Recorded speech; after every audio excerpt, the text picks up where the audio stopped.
What's the meaning of Charles Edward Stuart?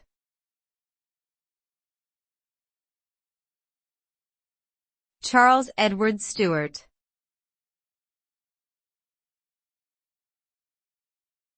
Charles Edward Stuart.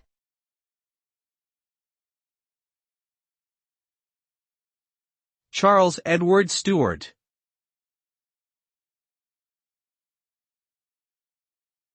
Charles Edward Stuart.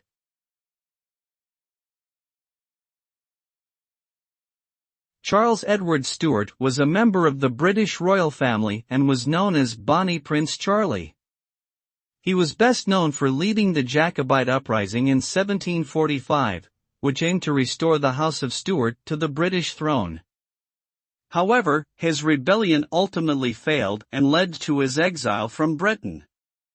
Despite this, he remained a popular figure among Jacobites and Scottish nationalists, and his memory has been celebrated in literature and folklore. Today, Charles Edward Stuart is remembered as a romantic hero and symbol of Scottish resistance against English rule.